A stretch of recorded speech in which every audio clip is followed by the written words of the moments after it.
Mabel sits peacefully on her worn porch, tea in hand, her eyes reflecting decades of strength and quiet courage. Memories flood back as Mabel's peaceful porch fades into a stark hospital ward, her resilience bridging past and present struggles. Under a warm porch light, Mabel's voice trembles, sharing tales of racial prejudice and defiance, her spirit unyielding. In the night's stillness, Mabel's determined eyes shine, embodying hope and courage in a world craving change. You know, when I first started as a nurse, it was 1964. I was just a slip of a girl, barely 24, working the night shift at Mercy General. Fed them, talked to them when their own families didn't come. We wiped brows and held hands, and whispered prayers when doctors had already gone home. We didn't have fancy machines back then, no computers tracking every breath, but we had heart.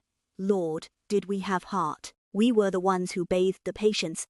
But slowly, things started changing. Hospitals got bigger, busier, more machines, more paperwork, less time, and suddenly, everything became about numbers. Vitals, insurance codes, medication counts, and the heart, the soul, they got pushed to the side. I watched nurses get buried under computer screens. Mara, a weary nurse, taps the keyboard under harsh lights, her tired eyes fixed on the glowing screen in the silent ward. She remains focused, fingers flying over keys, isolated amid cold steel and unblinking monitors during the quiet night shift. Mara leans close to a patient's bed, her professional calm masking deep concern as she watches each gentle breath. Fatigue and urgency blend as she calls for help, breaking the ward's silence with the rush of arriving footsteps. And don't get me started on the medication. Back then, we used medicine carefully, respectfully. You didn't just throw pills at someone, you looked at the whole picture. Now if you say anything about herbs or spirit or rest, they look at you like you talkin' witchcraft. But I remember when a hot cup of lemon balm tea meant more than a Xanax. I remember when hospitals stopped feeling like places of healing and started feeling like factories. Get 'em in, chart it, bill it, push the pill. That's what they call care. I watched as nurses turned into data entry clerks, always looking at a screen, not a soul. Patients turned into case numbers. Protocols replaced instincts. The nurse moves silently through the dim ward, clutching a clipboard, her weary eyes reflecting years of tireless care.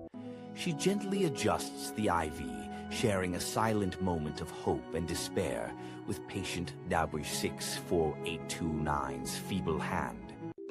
Pausing at the medicine cabinet, she contemplates choices, her reflection revealing the quiet struggle beneath routine. Alone in the break room, she gazes at a prayer book, yearning for connection beyond the sterile hospital wall. The nurse sits quietly on the porch, her face glowing softly under the night sky, ready to share her lifelong story. She begins to reflect on decades of nursing, her faded scrubs echoing memories of care and compassion through the years.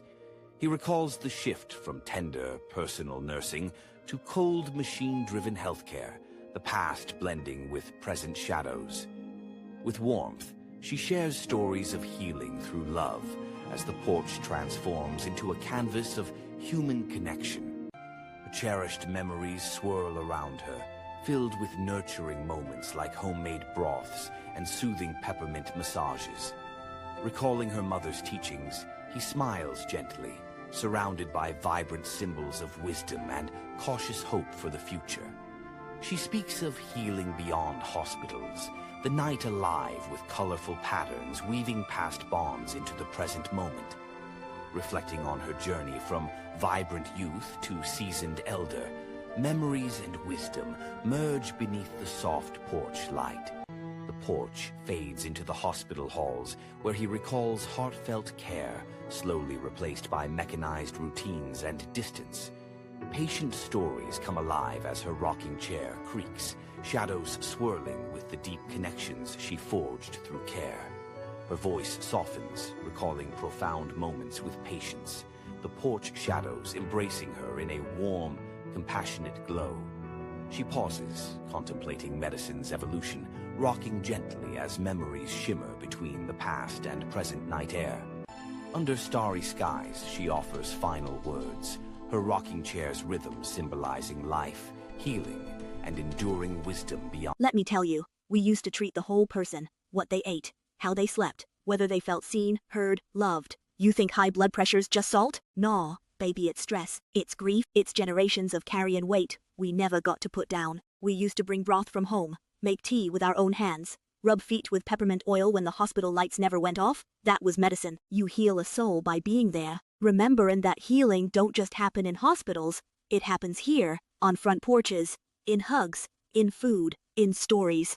Walking around wearing Gucci cologne and a bottle of pills in every pocket. I tell my grandbabies, don't forget the old ways. You can't patch a soul with a prescription. If I could speak to every young nurse out there, I'd say this: don't forget your hands. Don't forget your heart. Don't forget that sometimes the most powerful medicine is present. Nurse Evelyn walks a vintage hospital hallway, calmly logging patient details with grace and focused dedication. She navigates a modern hospital, balancing warmth and uncertainty amid flashing screens and beeping machines.